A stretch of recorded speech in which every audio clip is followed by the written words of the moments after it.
All right, so let's go over the practice quiz on redox. The first questions you're going to be given are going to be based on a reaction given at the top of the page. So, of course, the best thing to do is to start by assigning oxidation numbers. And in order to do that, you'll need your periodic table, and you'll also need table E if there are any polyatomic ions like the ones you see in the reaction we're given. For this one, I can tell right away, although you may not, that the polyatomic ions not going to change from one side to the other. So right now I don't really need to assign the oxidation numbers on the polyatomic ion. I'm going to do that because, and this may happen on your version of the quiz as well, you may have to assign those oxidation numbers later in subsequent questions. So we're going to go ahead and do them all right now. So in our first compound here we have cobalt, and we can see that we have it attached to a polyatomic ion. Now cobalt, when you look in your periodic table, it's right here. Cobalt has more than one positive oxidation number, so I can't just assign that the way it is. So I'm going to go ahead and start with working on the polyatomic ion, and then from there we'll figure out cobalt. So we have NO2 is our polyatomic. And when you look that up in table E, you're going to see that's nitrite. And its total charge on the N and the O2 together is -1. Remember, they don't put the 1 because they're lazy like the rest of us chemists. So I'm going to go ahead and fill that in. That's going to total -1. So I know as I figure this out, just the NO2 together, that's going to have to total -1. We know from our periodic table that nitrogen is one of those obnoxious ones, in fact the most obnoxious one on the table, with lots and lots of oxidation states. It runs from -3 all the way to +5. So we're going to work on oxygen to start with, which is always -2. So if I assign oxygen -2, and there's 2 of them, that means that the total charge from oxygen is -4. Keep in mind, since we're only talking about nitrate, our total isn't going to be 0, it's going to be -1. So if oxygen is -4 and we have to total -1, that means nitrogen must be +3. So with +3 and -4, it's going to total the -1 that we need. So nitrogen is +3. Wow, that's messy. Now to figure out cobalt. So cobalt, it has to offset the charge on the 3 nitrites. Nitrite, we looked up and we decided it was -1, but because of the 3, it's going to total -3. So cobalt has to offset that charge, and so that means cobalt is +3. All right, next we have calcium. It's by itself, so it must be 0. The next one, cobalt, is also 0 because it's by itself. Now we have calcium bonded to the nitrite. And if you look, that means that this, it only has +2, so that means that it must be +2. We don't have any other option. So unlike the first time we had this bonded to nitrite, we don't have to figure that out based on nitrite. Now nitrite's not going to change, so nitrogen is still +3 and oxygen is still -2. Now we have to come up with the oxidation half-reaction, and if you notice underneath it asks for the reduction half-reaction as well. So we need to look at what actually changed from the reactant side to the product side. Now I know it's not going to be N or O, so we can eliminate those. So it's got to be cobalt and calcium that change from one side to the other. I have a hard time identifying the oxidation one first, so I'm going to start with reduction. In a reduction half-reaction, the oxidation number is going to be reduced, or it's going to go down. So if you look, cobalt goes from +3 to 0. That means it went down, it was reduced. So I'm going to start with that. Cobalt is going to start at +3, and it's going to end up at 0. And then when we put in our electrons, you can do this a couple of ways, because I already identified that this is reduction, and using our mnemonic GR, that means it must have gained electrons. So they're going to go on the reactant side. Or you could remember, and I said this quite some time ago now, that the electrons have to go on the side with the greatest charge. So when you compare the charges on both sides, the higher charge is going to be the +3. And then the goal is to make it so the charges are the same on both sides. So on the product side, the total is 0. So I have to bring this down to 0, and I can do that by putting in 3 electrons. Because electrons are negatively charged, the 3 electrons will offset the +3 charge, making the total charge on the reactant side 0, just as it is on the product side. Now we're going to do the same thing for the oxidation half-reaction, which must involve calcium. Calcium is going to go from 0 to +2. So we're going to have calcium on this side, and it's going to become calcium +2 on this side. So if you remember the mnemonic, Leo, lose electrons, so it's going to lose them, they'll be on the product side. Or you could note that the higher charge is on the product side, so it must be on the product side. And now the charges total 0 on this side, just as they do on this side.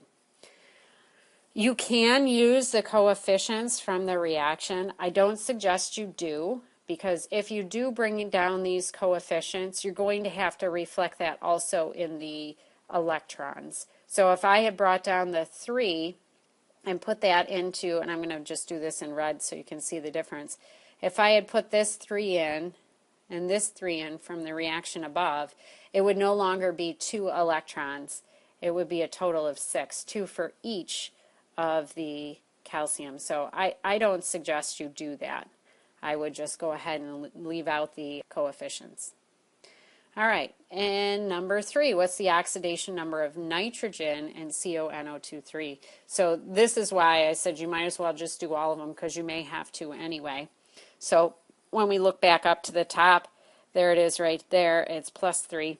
You can, of course, check again and make sure that you're correct, but it is +3. And then the oxidation number of calcium we figured out previously in calcium nitrite, and it is +2. Now the question, will this reaction occur spontaneously?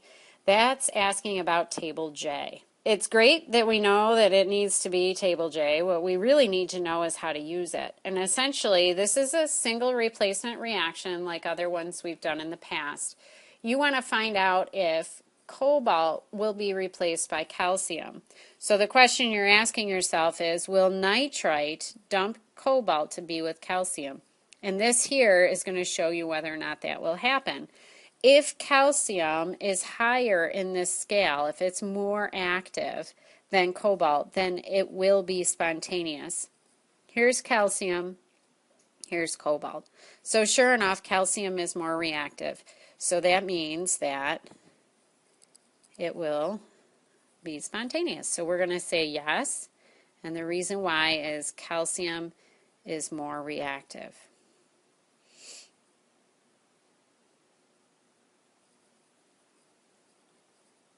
All right, next one. Which side of the equation should energy be written on? And we haven't talked about this explicitly yet, so hopefully you're paying attention right now. Which side of the equation? Well, if it's spontaneous, it's actually going to be creating energy, where if it's not spontaneous, you're going to have to add energy. So that means that energy will actually be a product.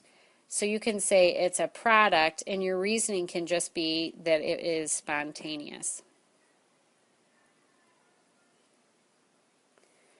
All right. What type of electrochemical cell will this redox reaction occur in? Well, spontaneous ones are voltaic, and the non-spontaneous would be electrolytic. So we're just going to, again, say the reasoning is that it is spontaneous. It'll occur on its own. It'll produce energy. Number 8, would this redox reaction occurs spontaneously if we use tin instead of calcium. So they're talking about replacing the solid metal we see here with tin. And by the way, tin is not Ti, it's Sn, so don't mess that up. I'll try to get this up here. So we are now comparing cobalt to tin. And now cobalt's the more reactive metal, so it will not be spontaneous. So we're going to say no. And the reasoning would just be cobalt is more reactive.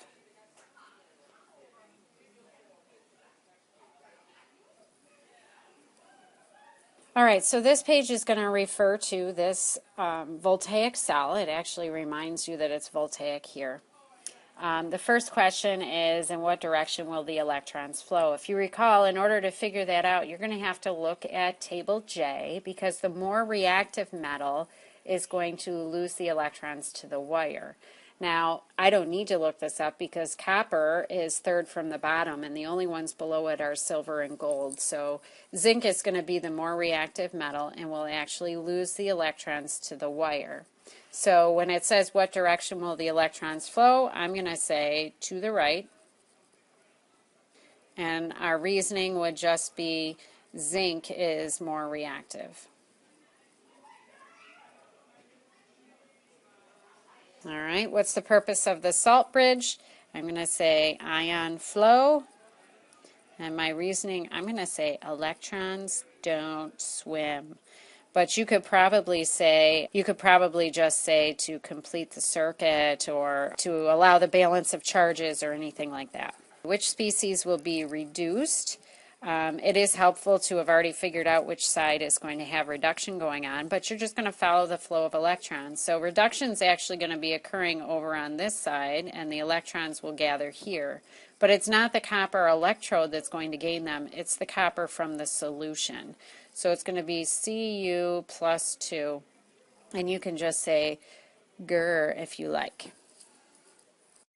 All right, so this is where reduction was occurring on the right. I'm going to write Gr, and then over here that means this is where the loss of electrons is occurring. So which electrode will be the anode? If you recall our mnemonics, an-ox gets smallpox. The anode is where oxidation is occurring. So this side will be the anode. And then I'm just going to say it's zinc, and my reasoning, I'm going to say Leo. There's a loss of electrons there, so that's got to be the anode. All right, now we're going to write the half reaction for the oxidation that's occurring at the anode. So if you look back at your diagram, it's the zinc metal, the zinc solid, that's going to be losing electrons. And then there should be also an indication of the ion, although zinc only has one oxidation number, so it'll have to be plus 2, which means that it must lose 2 electrons. All right, now we're going to do a little balancing. This first one has no spectator ions, making it a little easier than the second one. We're going to assign our oxidation numbers. For this one, we just need to put the zeros on our solid metals. We're going to write our half reactions. We're going from calcium 0 to calcium plus 2, which means it lost 2 electrons. And then lead must have gained 4 electrons in order to become lead 0. So to make our electrons the same on the oxidation as the reduction half reactions, we're going to put a 2 in front of the calcium. So when that distributes through, that's going to put a 2 in front of Ca0 and a 2 in front of Ca plus 2. Since we're not touching the lead, those would be 1s, although you don't have to write those in. All right, next one is a little more difficult. We're going to have to assign oxidation numbers to everything in order to figure out what it is that's actually changing. I'm going to go ahead and guess that it's chromium and manganese, since those are transition metals and could have different oxidation numbers. Chlorine's -1, there's 3 of them. That makes chromium plus 3. Oxygen's -2 for a total of -4, so manganese must be plus 4. Hydrogen's +1, -2. Chlorine again is -1. Since there's 2, that means manganese must be +2. Oh, we've got a polyatomic ion. When I look up chromate, it totals -2.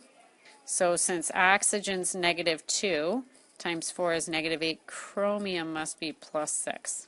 And then hydrogen's +1. So now looking to find out which ones changed, we have chromium going from +3 to +6, manganese going from +4 to +2. So those are the 2 that are changing, and they're the ones that we're going to write the half reactions for. If you have more than or less than 2 elements changing oxidation numbers, you've assigned the wrong oxidation numbers. 2 and only 2 elements can be changing. So there's our two half reactions. And we'll notice that our two electrons are not matching. So we're going to try to use our lowest common factor. I'm going to multiply this by 2, which means my Cr plus 3 compound gets a 2. My Cr plus 6 does as well. And then that'll make it so I have my 6 electrons. And then to make this one 6 as well, I'm going to have to multiply by 3. So manganese plus 4 is getting a 3. That'll give me my 6 gained, and then a 3 in front of manganese chloride. And then the last thing we're going to do is make sure that the rest of the elements all balance.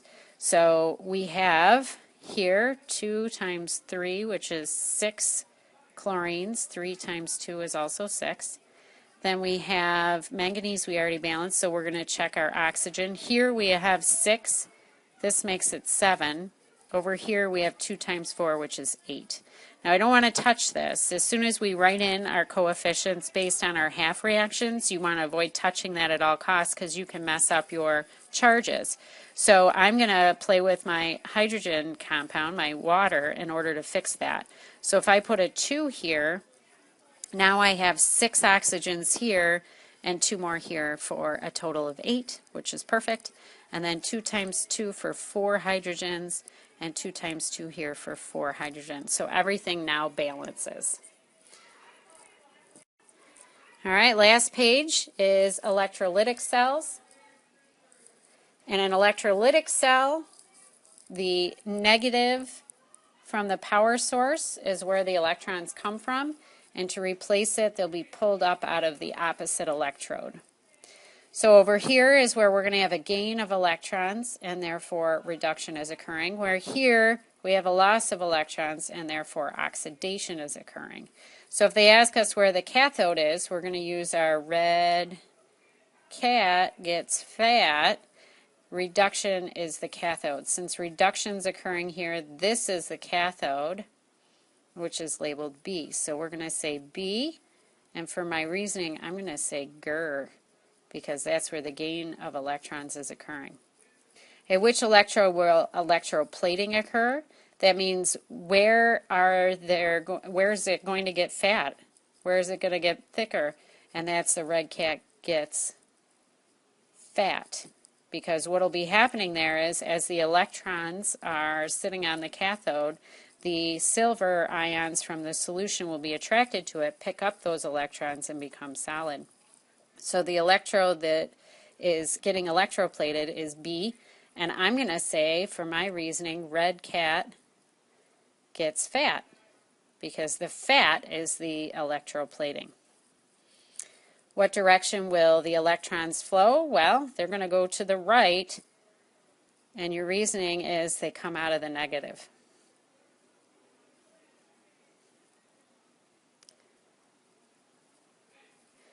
And then we have a little more balancing again. This balancing is going to involve some diatomics again, to give you a little more practice with that. But first we're going to assign oxidation numbers. Remember, even if there is a subscript, if it's only that element, it's going to be 0. Chlorine is -1, so that makes carbon plus 4. -1 again, that makes carbon plus 4. So carbon is the same on both sides. It's going to be our spectator ion and won't be included in our half reactions. So this is one of those cases we have diatomic compounds here. So when that happens, you're going to use the subscripts in order to balance the half reactions. So I'm going to go ahead and start with bromine, not that it matters which one we start with. So we're going to start with Br2, which is a 0 on the reactant side. And then on the product side, we have Br4, which is a -1. In order to balance this, we first have to make sure that we have the same number of atoms on both sides. So on the reactant side, we only have 2 bromines, where on the product side, we have 4. So we're going to go ahead and put in a coefficient here to fix that. So now we have 4 atoms on each side. Now each individual atom, if we were to ignore the subscripts and the coefficient, would be gaining 1 electron. But since we have 4, we're actually going to be gaining 4 electrons total. Now we're going to do the same thing with chlorine. Chlorine on the reactant side is Cl4. On the product side is Cl2. So we're going to go ahead and have to put a 2 in front of Cl2. And then we notice that each chlorine atom would be losing 1 electron from the reactants to the product side. But since there are 4 atoms, we're going to go ahead and put in 4 electrons lost. So our electrons are actually already balanced the way that we've done this, but we do still have some coefficients to transfer. So we're going to go ahead and transfer those coefficients up there, and then make sure that everything else is balanced. The only other atoms we have are carbon, and there's only 1 of each on each side, so we just fill in 1. So you probably could have balanced that one without even doing the half reactions, but there's no way to tell when you start. All right, next one, the only one that doesn't have an oxidation number assigned is fluorine, and that would be 0. Over on the product side, it's fluorine minus 1. It just says minus, but remember, we just leave out 1s a lot because chemists are lazy. So we have nitrogen going from -3 to +4. So that's quite a change. So how many electrons must it have lost?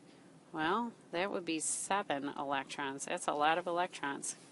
And then fluorine, we have the same issue we had up top where there's a subscript of 2. It's a diatomic. So on the other side, we're going to have to go ahead and put in a 2 to make it so we have the same number of atoms of fluorine.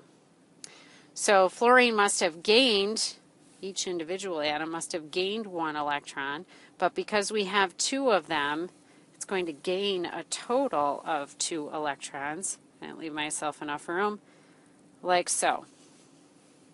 So, unfortunately, our least common factor between our electron values is going to be 14. So I'm going to have to multiply this whole thing by 2, which means that I'm going to have a 2 out front of the n minus 3, and a 2 out front of the n plus 4, and then, of course, when I distribute this through, I get my 14 electrons. For the other half reaction, I'm going to have to multiply by 7. So I'll get my 14 electrons. I'll need a 7 in front of the F2. And then when I distribute this, I'm getting a 14 in front of the F minus 1. There are no spectator ions to balance, so we are done. And you may not have gotten that if you had just done it by mass without doing the half reaction. So you can see how important it is to do those. Good luck on the quiz.